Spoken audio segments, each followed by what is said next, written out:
Ceci est un livre audio autogénéré par Google. Au cours de ma visite, en observant vos monuments religieux, j'ai même trouvé un autel portant cette inscription « Ô Dieu inconnu ». Saint Paul. 1. Introduction. On ne saurait dire le nombre des ouvrages consacrés depuis l'Antiquité à la religion grecque ou à la mythologie. Et pourtant les travaux des savants les plus éminents, les études les plus neuves n'ont pas dissipé un certain embarras. Comment un homme à l'esprit aussi profond que Pindare a-t-il pu reprendre tant d'histoires? Les mythes ne sont pas autre chose, en refusant seulement d'admettre celles qui étaient bornées d'une chamarrure de mensonges? Comment le Socrate du Phèdre peut-il faire semblant de croire ce que l'on dit à propos d'un enlèvement divin? Comment un savant nourri de philosophie, un polygraphe de l'envergure de Plutarque, a-t-il encore pu devenir prêtre d'Apollon à Delphes, au temps où le grand Pan était déjà mort? Et l'on s'étonne de la résistance du paganisme, qui dans une région telle que le Magne, dans le sud du Péloponnèse, ne s'est effacé devant le christianisme qu'à partir du IXe siècle, pour disparaître seulement au XIe.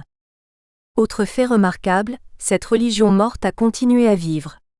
La païdéia byzantine a laissé une large place aux héros et dieux du paganisme, dont la connaissance restait un marqueur social, indiquant une éducation vraiment hellénique. Et ces dieux, ces héros romanisés, n'ont jamais été complètement oubliés en Occident, où les arts plastiques et la musique, aussi bien que la littérature, leur ont donné une seconde vie. Mais le divin des dieux, la divinité des divinités? Cette question, la seule réellement importante, est passée au second plan, quand elle n'a pas été oubliée. Walter F. Otto, après avoir noté que l'on se borne habituellement à parler des représentations religieuses en oubliant l'être du divin, ajoute avec raison que sur la question de la teneur ontologique de cette foi, même la recherche récente passe avec une étonnante légèreté. Posons donc la question, qu'était-ce qu'un dieu pour les Grecs?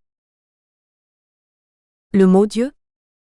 Le terme usuel en grec pour désigner un dieu est, comme on sait, théos the accent aigu os, bien attesté depuis l'époque mycénienne jusqu'à nos jours. Et l'on ne peut guère douter que théos soit à rapprocher de thespi, d'origine divine, theskelo, merveilleux, prodigieux, spésio, extraordinaire, prodigieux, divin, thesphatos, annoncé par les dieux, fixé par les dieux, où apparaît le thème sigmatique retrouvé dans l'arménien indique, Dieu, de décès ainsi qu'en phrygien et dans le latin festus, de fête, férié plus petit que fésier, fête, et phanom plus petit que phas noem, temps. Théos serait donc un dérivé thématique en o, the sigma o sigma, peut-être une formation adjective de type possessif. On pense immédiatement à la racine des h1 de titémi, titémen, etc., élargie en s. Ce rapprochement, qui remonte au moins à Hérodote, 2,52, peut toutefois embarrasser. Le verbe titéné signifie poser, et même poser quelque chose qui est destiné à durer, d'où établir, fonder, voire créer. Or les dieux grecs n'ont pas été des fondateurs ou des créateurs.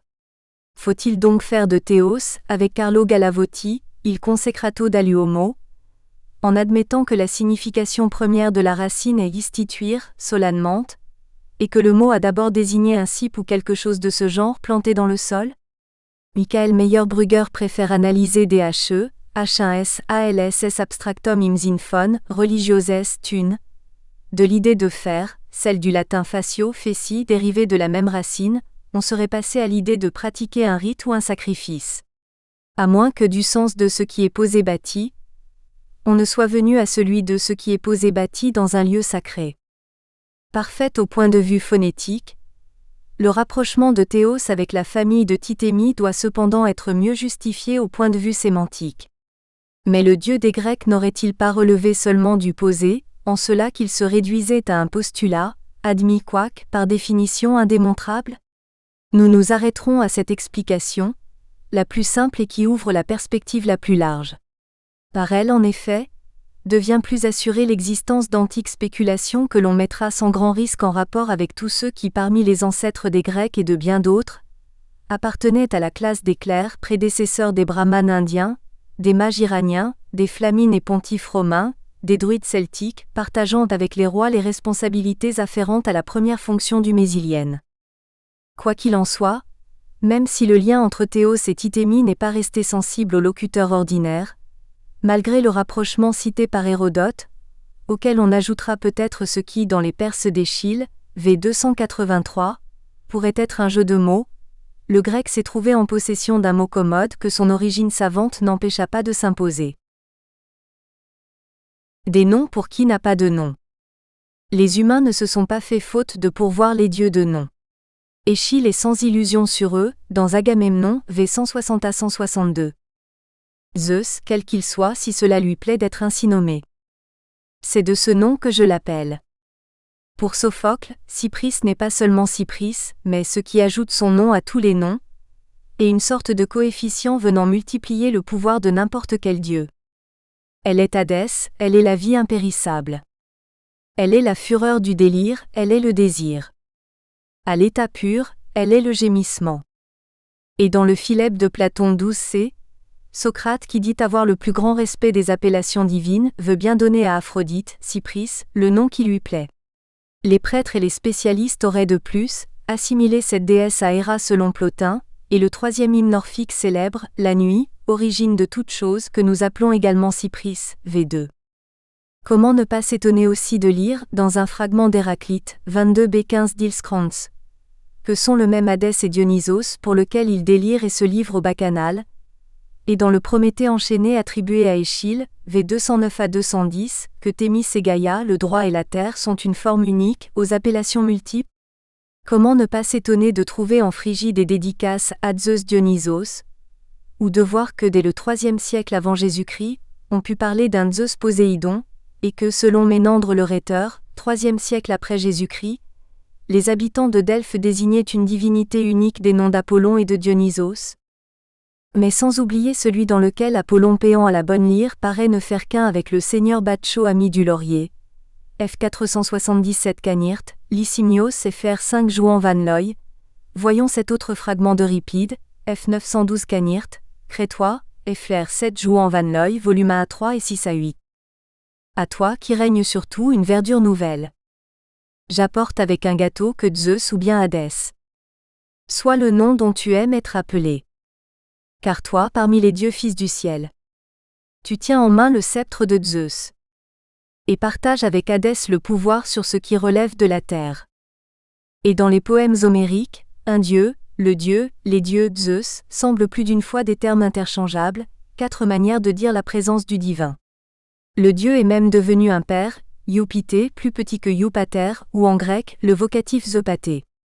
Et le sanskrit diopita confirme l'ancienneté de la locution. Mieux que cela, Hésiode et Homère font de Zeus le père des hommes et des dieux, quoique le père en question n'ait pas créé l'humanité. Il témoigne d'un enrichissement de la figure divine qui est en fait un appauvrissement. Humaniser une divinité n'est pas l'agrandir.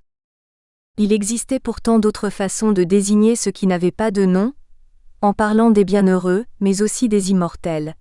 Ce dernier mot si courant est sans doute un des premiers qui se soit présenté à l'esprit lorsqu'on s'avisa de penser l'impensable, et le modeste début d'une théologie apophatique ou si l'on préfère négative.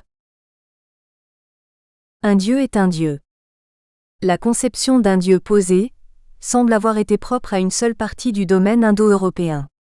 Le vieux perse Baga, le vieux slave Bogu, Dieu, à côté de l'avestique Baga par destin et du sanskrit Baga, par destin maître, mais le tokarien Nyakté, Seigneur, Dieu, ont également survécu jusqu'à nos jours, dans l'ère germanique, l'allemand Gott, l'anglais et le néerlandais God, l'islandais Gu, etc. Du proto-germanique Gwa, ailleurs, des mots provenant de Deus. Cette dernière famille de mots surtout est importante. On la trouve en effet en latin et dans d'autres langues italiques, mais aussi dans les langues celtiques et en sanskrit. Et en lituanien, en letton, en vieux prussien, en islandais, en hittite. On trouve en fait cette racine déidie presque partout, même en Grèce. Le nom de Zeus, Zeus génitif dios, doit lui être rattaché comme l'adjectif diodios, à la fois brillant et divin, et quelques autres mots. Zen, accusatif ancien de Zeus, est ainsi l'exact équivalent de diem, du nom latin du jour dies. On comprend qu'Émile Benveniste croit la notion de Dieu, exprimée d'abord par un mot de cette famille, diuo, conservé dans le latin decuo, à l'origine de Deus, dont le sens propre est lumineux et céleste. En cette qualité le Dieu s'oppose à l'humain qui est terrestre, tel est le sens du mot latin homo. Comprendre, et pour cela mettre à sa portée fût-ce en abaissant, mais également en opérant un glissement lexical par l'usage d'une métaphore grâce à laquelle un comparant, la lumière, a généralement supplanté le comparé, le Dieu. Telle aurait été la volonté plus ou moins nettement exprimée dès l'époque indo-européenne. Mais certains furent capables de forger un mot, à l'origine du grec théos, témoignant de facultés d'analyse et d'abstraction remarquables. Ils ont su dire l'indicible sans recourir au langage métaphorique, ni réduire le Dieu à des attributs, comme l'immortalité ou le bonheur, implicitement opposés aux réalités de la condition humaine. Comment oublier pourtant le jugement de Xénophane de Colophon, vers 570 vers 475 ? Et donc la survérité aucun homme ne l'a vue, aucun ne sera. Qui la connaissent, à propos des dieux et sur tout ce dont je parle. Et voyons ce fragment de l'exorde du traité sur les dieux, de Protagoras, 80b4 d'Ils Krantz. À propos des dieux, je ne suis pas en mesure de savoir s'ils existent ou s'ils n'existent pas, ni à quoi ils peuvent ressembler. Grands sont les obstacles à cela, l'obscurité du problème et le fait que brève est la vie de l'homme. Ou ce témoignage concernant Mélissos de Samos, un des philosophes de l'école d'Élée. À propos des dieux, il disait que l'on ne devait pas émettre un avis car on ne peut les connaître. Platon, d'une certaine manière, le fait également dire à Socrate, dans le Cratyle, 400d. Eh bien nous, Hermogénès, si nous avons du bon sens, ce que nous savons dire de mieux se réduit à une chose. Nous ne savons rien sur les dieux, sur eux et sur les noms qu'ils peuvent se donner eux-mêmes. Zeus lui-même est littéralement difficile à situer par la connaissance, au point que les cubes d'Euripide, Troyenne, volume 884 à 888, ne sait pas s'il est la nécessité naturelle ou l'intellect des mortels. Faut-il le regretter ? Sans doute, mais la vieille reine n'en paraît guère gênée. Qui que tu sois, je t'adresse ma prière. Et cette opacité doit aussi retenir l'attention. Tout Dieu est par elle un inconnu, comme celui dont saint Paul vit l'autel à Athènes. Mais sans parler du pseudo-Dénis l'Aréopagite, saint Jean Chrysostome n'a-t-il pas consacré 5 homélies à l'incompréhensibilité de Dieu ? Thomas d'Aquin ne fut-il pas conduit à penser que le Créateur peut être connu par ses actes uniquement, par la création, c'est-à-dire indirectement, la formation d'un concept exact de Dieu nous étant impossible ? Tel est encore l'avis de Kant, dans la critique de la faculté de juger, 88. Le concept de Dieu serait même le véritable abîme de la raison humaine, peut-on déjà lire dans la critique de la raison pure. Et l'on pense à Montaigne, à Pascal, à Voltaire. Un Dieu est un Dieu. Un Dieu est un Dieu lorsqu'il est seulement Dieu, tout entier Dieu, enfermé dans ce solipsisme dont il ne peut sortir qu'en étant moins Dieu pour être davantage naturel, ou bien humain. Écoutons Euripide, Héraclès, volume 1345 à 1346. Car le Dieu, s'il est vraiment un Dieu, n'a besoin de rien, misérable propos que ceux des Aèdes.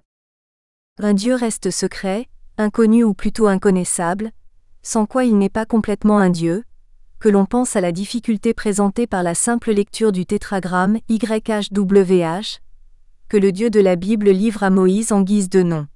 Les inventions des poètes et mythographes n'y changent rien. Les Athéniens faisaient plus que réparer un éventuel oubli en dédiant un autel au Dieu inconnu. Celui dont parle saint Paul pouvait sembler consacré au divin porté jusqu'à la complétude, au vrai Dieu purement Dieu, dans lequel on comprend que l'apôtre est vu celui dont Jésus s'était dit le Fils. La découverte du sacré. La difficulté que l'on a toujours éprouvée à concevoir et nommer le divin s'explique par le fait que celui-ci est avant tout, pour les humains, de l'ordre du ressenti, de l'émotionnel. L'idée s'est imposée très tôt selon laquelle il devait y avoir quelque chose ou quelqu'un dans le ciel, en rapport avec la vie donnée puis reprise qui dépassait l'homme. On parle avec raison d'un étonnement, au sens courant ou au sens étymologique du terme, d'un étonnement mêlé d'effroi, ce que l'on appelle en grec tambos. L'adoration n'est-elle pas elle-même un étonnement hyperbolique selon Martin Heidegger ? Voltaire déjà l'avait bien compris, ils n'examinaient rien, ils sentirent. Et il osait croire avec raison qu'on a commencé d'abord par reconnaître un seul Dieu, et qu'ensuite la faiblesse humaine en a adopté plusieurs. L'idée selon laquelle le polythéisme, éventuellement issu de l'animisme ou du fétichisme, serait historiquement et logiquement antérieur au monothéisme paraît due à la certitude que le Dieu des religions du livre est le seul vrai, toutes les autres religions n'ayant fait que précéder et peut-être préparer la reconnaissance du Dieu uni. Encore faut-il ajouter que, dès avant la fin de la communauté indo-européenne, certaines au moins de ces populations avaient largement dépassé le stade primitif de la pensée religieuse, la découverte du sacré, du lumineux, à la fois effrayant et fascinant, auquel Rudolf Otto a consacré un livre célèbre. Le lumineux, dont la présence se faisait sentir dans la nature, et auquel trop souvent conduisait à penser le scandaleux mystère de la mort, les pratiques funéraires observées dans les tombes de Kafseh, en Palestine, vers l'an 90 000, puis de Néandertal, entre 80 000 et 50 000, semblent déjà témoigner de l'idée d'un autre monde et d'une forme de survie, était devenue la puissance agissante des apostrophes, un être inconnu ou d'êtres inconnus, dont on prétendit parler. L'héritage indo-européen. Ce que nous entrevoyons de l'héritage indo-européen ne renseigne guère. À l'exception de Jupiter, dont le nom sous diverses variantes se retrouve largement diffusé, les désignations des dieux, sinon leurs fonctions, ne correspondent plus d'une branche à l'autre. Ajoutons que le domaine grec n'est pas le plus intéressant pour le chercheur. Si la plus riche mythologie connue est celle de l'Ellade, la pensée créatrice y a agi si puissamment et si tôt que l'héritage indo-européen y a été travaillé, modifié, dépassé, estompé. La Grèce cède la place à Rome, à l'Inde, puis à la Scandinavie, à l'Iran, à l'Irlande, au titre de piliers comparatifs en mythologie. La trifonctionnalité elle-même, dont Georges Dumézil eut le mérite de discerner la présence, y a laissé peu de traces, et rien n'y correspond à la trinité Jupiter-Mars, Quirinus, non plus qu'à l'opposition et à la complémentarité de Mitra et de Varuna à l'intérieur de la première fonction, celle de la souveraineté magico-religieuse. Cela ne signifie pas que les ancêtres des Grecs ne partageaient pas les rites et croyances des autres Indo-Européens, mais leurs dieux, souvent, ont été remplacés ou contaminés par ceux d'autres peuples. Comment ne pas remarquer d'abord l'existence d'un Zeus pélagique à Dodone, et son aspect tellurique ? Sire Zeus dodonien des Pélages, à la demeure lointaine. Toi qui règnes sur l'inclémente Dodone, autour habite. Les Sélois, devins aux pieds non lavés qui couchent à terre. Comment ne pas remarquer aussi le lien établi entre le même Dieu et la Crète minoenne, où il serait né, où il serait mort, où les courettes auraient couvert ses premiers cris du bruit de leurs boucliers entrechoqués et dont il pourrait même avoir épousé une déesse. Qu'on le rapproche ou non de Héros, demi-dieu, le nom d'Héra, Héra, pourrait être en effet pré-hellénique. L'héritage indo-européen rencontra donc bien dans le domaine religieux une triple concurrence. Celle de la tradition préhellénique des Pélages ainsi qu'il est convenu de les appeler, celle de la tradition minoenne, surtout après l'expansion mycénienne en Crète au XVe siècle avant Jésus-Christ, et celle des religions orientales, plus tardives mais durables, ainsi que le prouve encore l'introduction de la déesse Bendis, apparemment dans le dernier quart du Ve siècle. Mais il semble que l'on ait sous-estimé l'importance d'un autre fait, la coexistence de deux religions, l'une essentiellement naturaliste et populaire, l'autre savante. La différence entre la religion transparaissant dans les Travaux et les Jours et la théologie longuement exposée dans la Théogonie n'a pas d'autre explication. Hésiode évoque la religion des paysans grecs dans les Travaux et les Jours. Il livre une synthèse, celle d'une religion savante, dans la Théogonie, où il rassemble, clarifie, coordonne, concilie, des mythes transmis par les clercs et les poètes du vieux temps. Pourtant la lumière était présente dans ces deux formes de religion. Aussi le Dio est-il devenu la divinité par excellence, dont Zeus, Jupiter, mais aussi le pâle Dio indien sont autant d'avatars. Cela explique la survivance du nom de ce dieu, d'autant plus remarquable que la plupart des autres théonymes anciens ont disparu. Si l'on observe en effet des parentés indiscutables entre des langues séparées à date historique par de grandes distances, si des conceptions eschatologiques et des mythes scandinaves, indiens, celtes, iraniens, romains se correspondent, les noms des divinités ne se retrouvent qu'exceptionnellement. On en sait l'explication. Le savoir des brahmanes, druides, mages, etc. est une sagesse et une science de spécialistes qui ne se transmet que d'initié à disciple. Elle se situe en deçà de la religion publique, et le nom véritable du Dieu a dû souvent être du domaine du secret. Le renouvellement des théonymes viendrait en somme d'un tabou linguistique, d'un interdit culturel. Le processus s'en devine.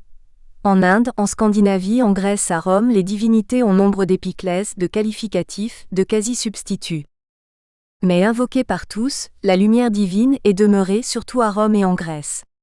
Plus conservateur à ce point de vue que les Indo-Iraniens ou les Scandinaves, les ancêtres des Romains et des Grecs laissèrent à la première place celui qui s'imposait comme le dieu souverain.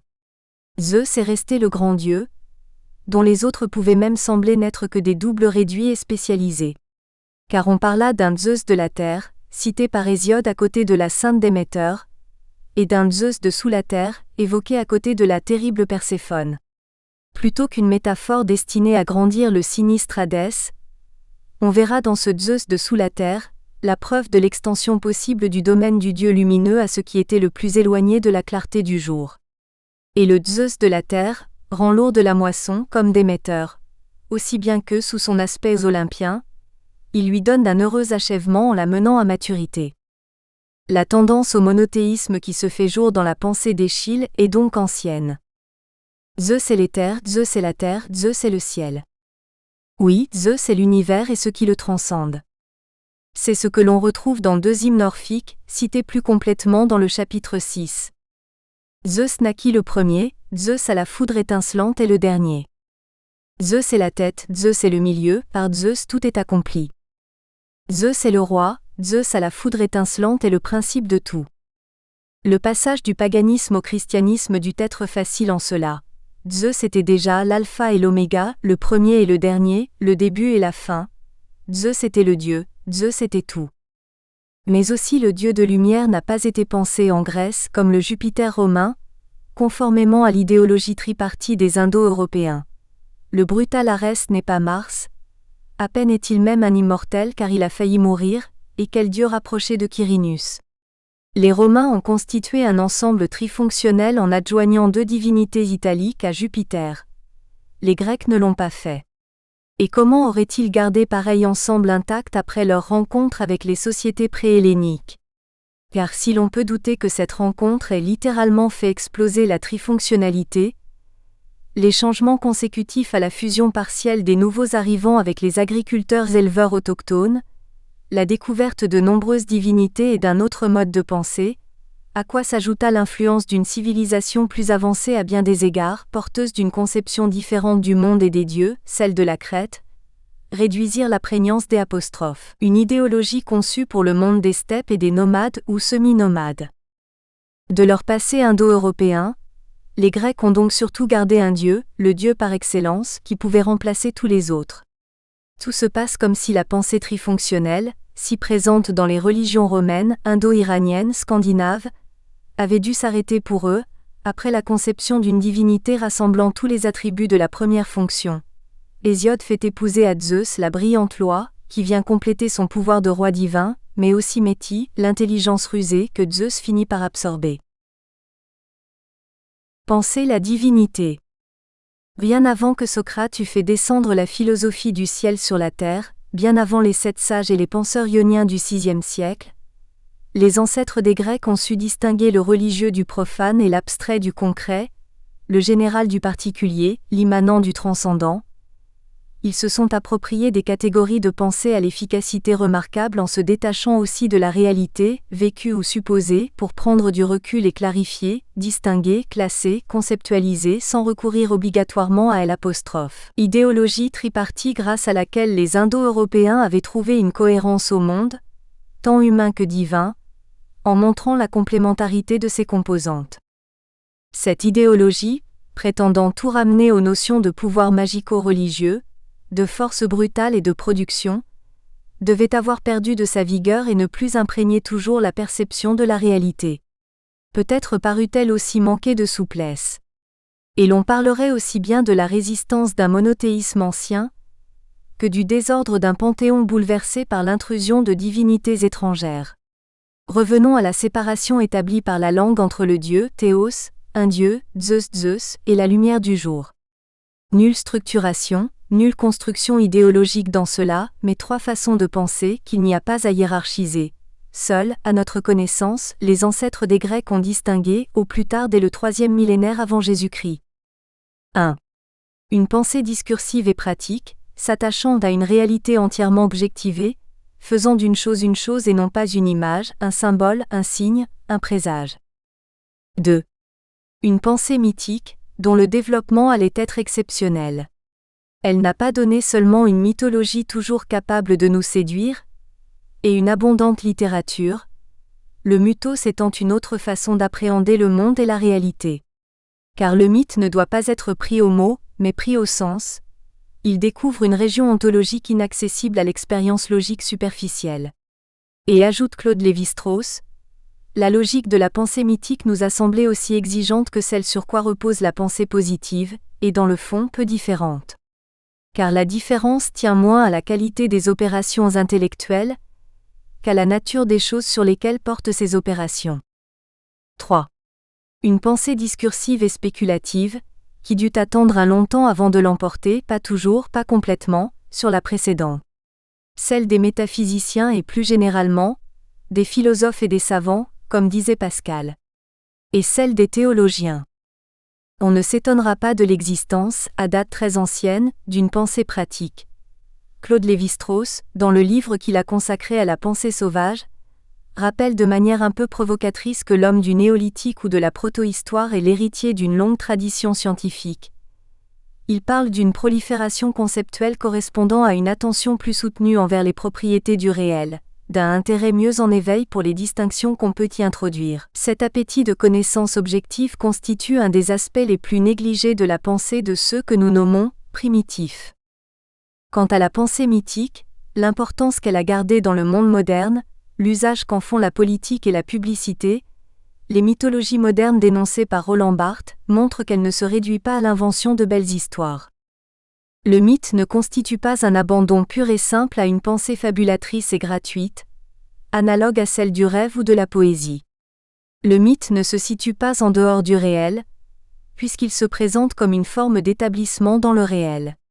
Il formule un ensemble de règles précises pour la pensée et pour l'action. Les ancêtres des Grecs ont pensé mythiquement en s'attachant à cette part de la réalité, la plus haute et la plus complexe, qui peut échapper à la raison discursive. Ils l'ont fait d'autant plus librement et profondément qu'ils s'étaient libérés en partie des schémas indo-européens de pensée, mais avaient découvert d'autres explications du monde et des dieux en entrant en contact avec des peuples dits méditerranéens ou égéens. Et le mythe, en Grèce, ne s'est pas transformé en histoire, comme selon Georges Dumézil dans le premier livre de Tite-Live. Il est resté lui-même en gardant toute son efficacité, penser l'impensable, connaître l'inconnaissable en tentant d'aller jusque dans les régions obscures où le logo n'a pas accès.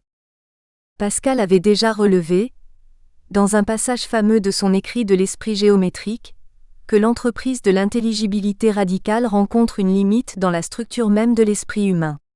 Le discours de la méthode pascalien fait donc échec à la tentative de Descartes qui prétendait établir la parfaite transparence du monde à la pensée, et de la pensée à elle-même.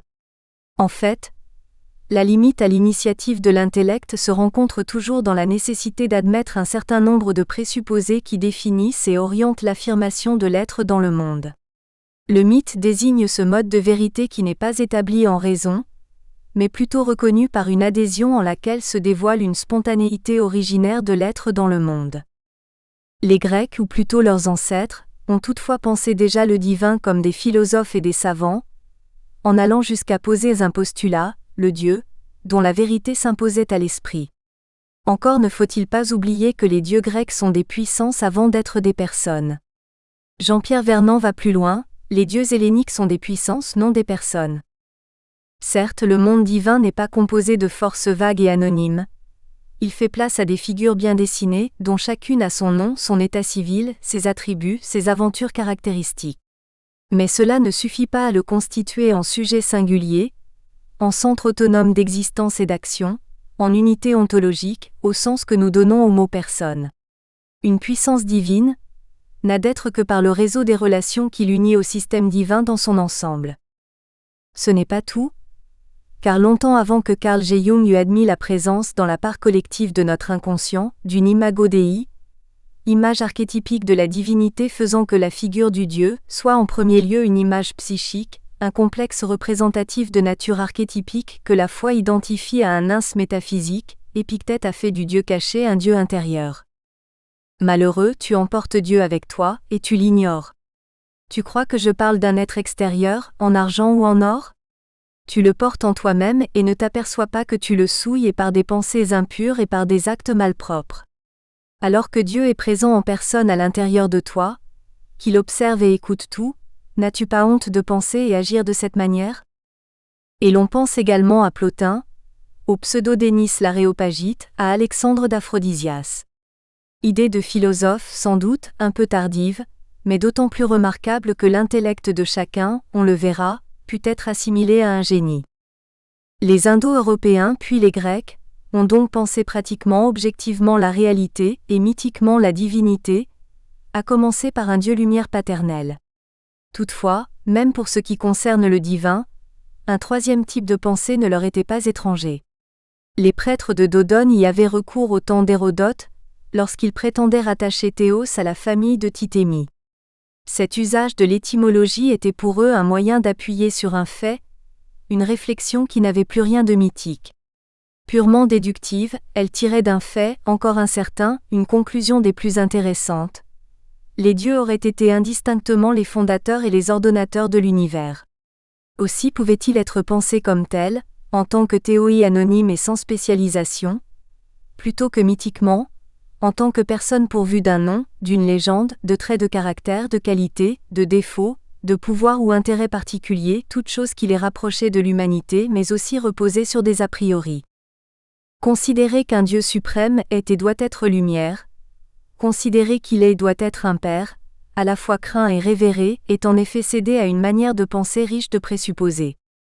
Inséparable de la fonction fabulatrice, dont Bergson a montré l'importance dans les deux sources de la morale et de la religion, souvent portée par la rêverie ou ce qu'il est convenu d'appeler l'inspiration, elle laisse s'agréger, autour d'un fait, d'une personne, d'un objet ou d'un phénomène, des éléments qui semblent s'imposer d'eux-mêmes. Cette pensée mythique doit donc être rejetée par qui entend penser la divinité selon la manière des savants, bien que les univers fictionnels et factuels ne soient jamais complètement séparés. Sans même parler des esprits forts prétendument capables de tout expliquer, auxquels s'oppose le Socrate de Platon, les penseurs ioniens surent déjà le faire. C'est ainsi que pour Xénophane, l'impossibilité d'un véritable savoir ne laisse que le choix d'accepter ou rejeter une opinion préfabriquée. Et en effet penser la divinité conformément aux exigences d'une droite raison, sans a priori, en rejetant tout ce qui n'est pas logiquement fondé, peut conduire au doute ou à l'agnosticisme qui n'ont pas effrayé tous les Grecs. Sans oublier Protagoras, Anaxagore, Diagoras de Mélo, Chrysia, Gorgias, Prodicos et d'autres comme Évémère, citons ce fragment d'Euripide qui fit scandale. Zeus, qui que soit Zeus, car je ne le connais que par ouï-dire. Conclusion. L'individualisation et la personnalisation du divin ont permis très tôt de penser au moins un Diwo, un dieu-lumière que les Grecs ont appelé Zeus.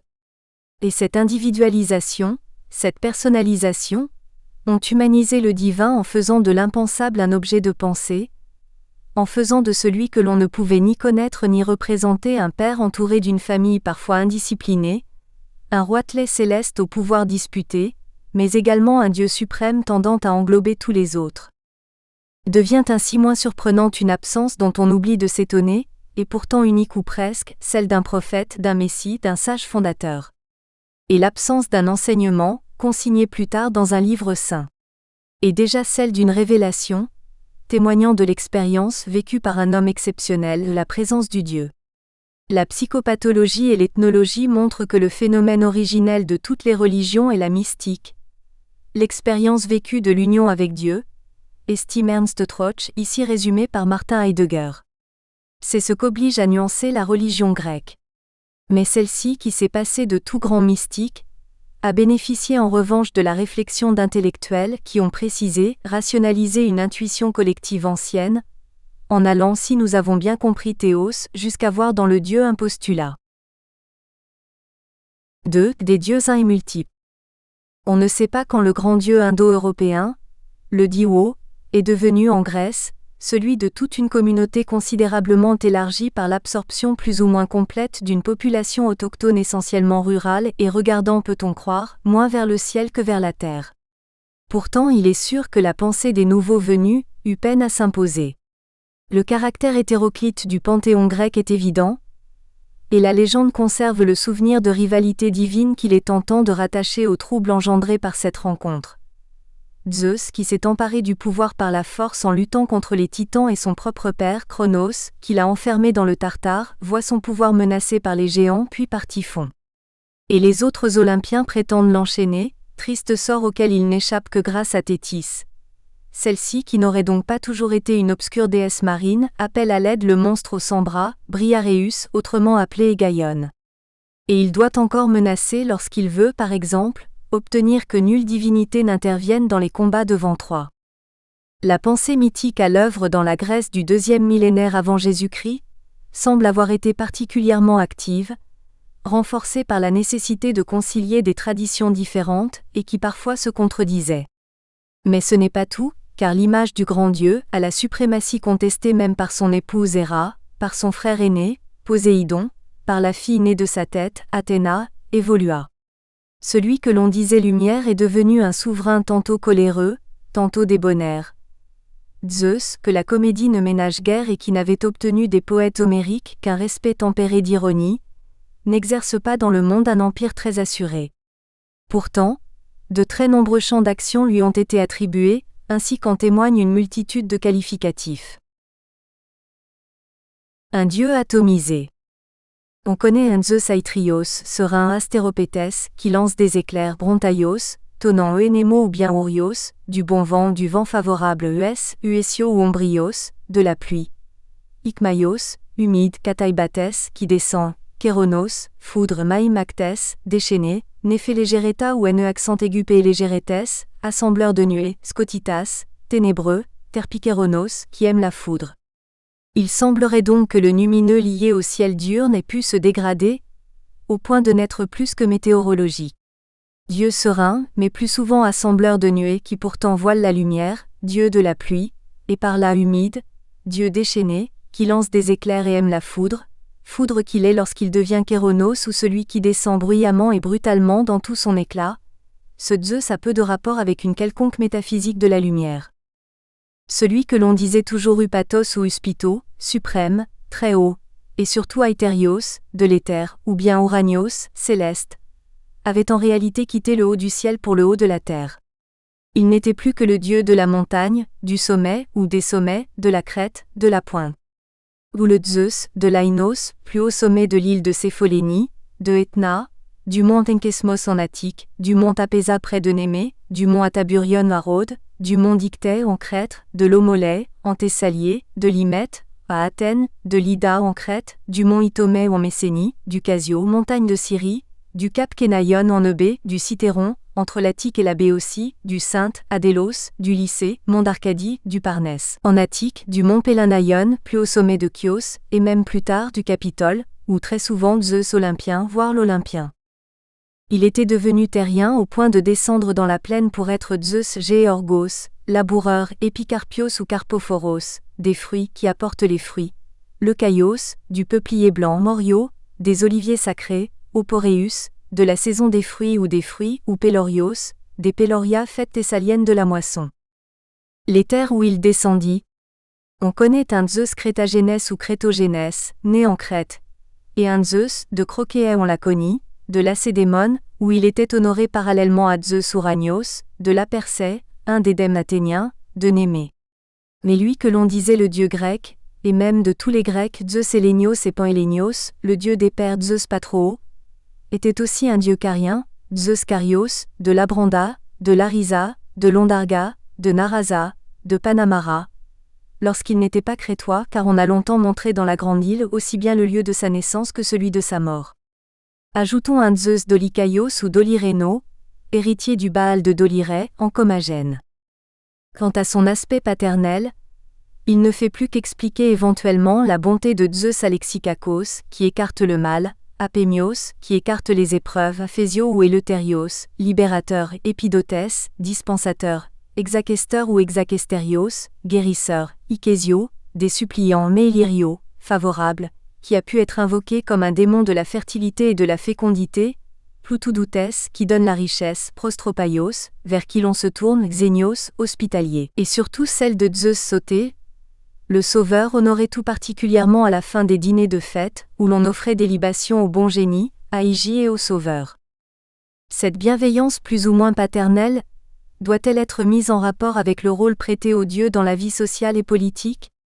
Quoi qu'il en soit, on connaît un Zeus agoraios de la place publique, Amboulio conseiller ou qui veille sur le conseil à Sparte, Boulaios, du conseil ou Eubouléus, bon conseiller à Marios ou Omarios, rassembleur, Éthéreios ou Étareios, de la camaraderie, Omagourios, du rassemblement général Homoloio, de l'unité Laoïtes, du peuple, Oratrios, de l'accord en Crète Poliéus ou Polyioro, de la cité mainteneur de la cité Sosipolis, qui sauve la cité, Philios, de l'amitié, Fratrios, des fratries, inséparable du Zeus Apatorios, des Apatouries, la grande fête ionienne et athénienne au cours de laquelle les jeunes gens étaient admis dans leur fratrie.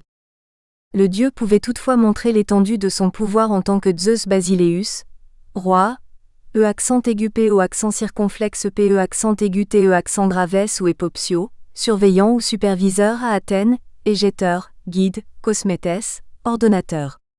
Ou en tant que Zeus Égioko qui brandit l'égide à l'Astor ou à l'Astoros vengeur, Areios, guerrier Télastéro, qui chasse devant lui, Aparos, Cruesaoreus, Cruesaorios ou Cruesaoreios, au glaive d'or Oplosmios, armée des Sténios, de la force Thracio, des armées d'Ankari, Tropaios, qui met en fuite, Tropaiouko, des trophées.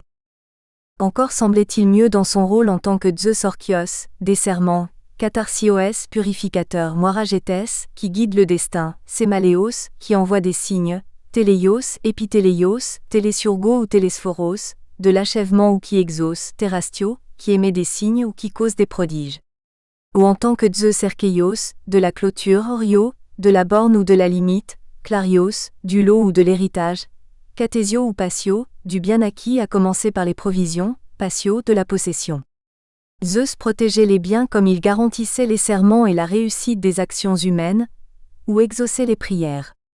Il pouvait également emprunter le rôle d'un dieu oraculaire, purificateur ou providentiel, bien que son rapport avec la Moira, Moira, le lot fixé à chacun par la destinée reste problématique. D'autres existaient encore, dont un Zeus Apomuios qui éloigne les mouches en Élide. Et des épithètes peuvent embarrasser, comme celle de Zeus Bomos ou Madbacho en Syrie. Car si le sens de Bomos, autel est clair, et Madbacho est sa traduction en araméen, l'appellation de Zeus autel suggère l'existence d'une forme de culte primitive où le dieu était confondu avec la pierre où on l'adorait. Étrange destin que celui d'un dieu lumière, immatériel, devenu apparemment un autel, à moins que ce ne soit l'inverse, et faisant ainsi penser au Béthil honoré si longtemps dans cette même région du monde. Mais que dire aussi de Zeus Capota, du nom d'une grosse pierre, peut-être une météorite, près de Gissaïon en Laconie. Même dans la Grèce la plus traditionnelle, surtout dans la Grèce la plus traditionnelle, le culte de Zeus a pris parfois un aspect étrange, ainsi qu'en témoignent en Béotie, les cibles de l'Ébadée consacrées à Zeus Mélirio. Nous espérons que vous avez apprécié cet aperçu. Pour continuer à écouter ce livre audio sur Google Play Livres, utilisez le lien dans la description de la vidéo.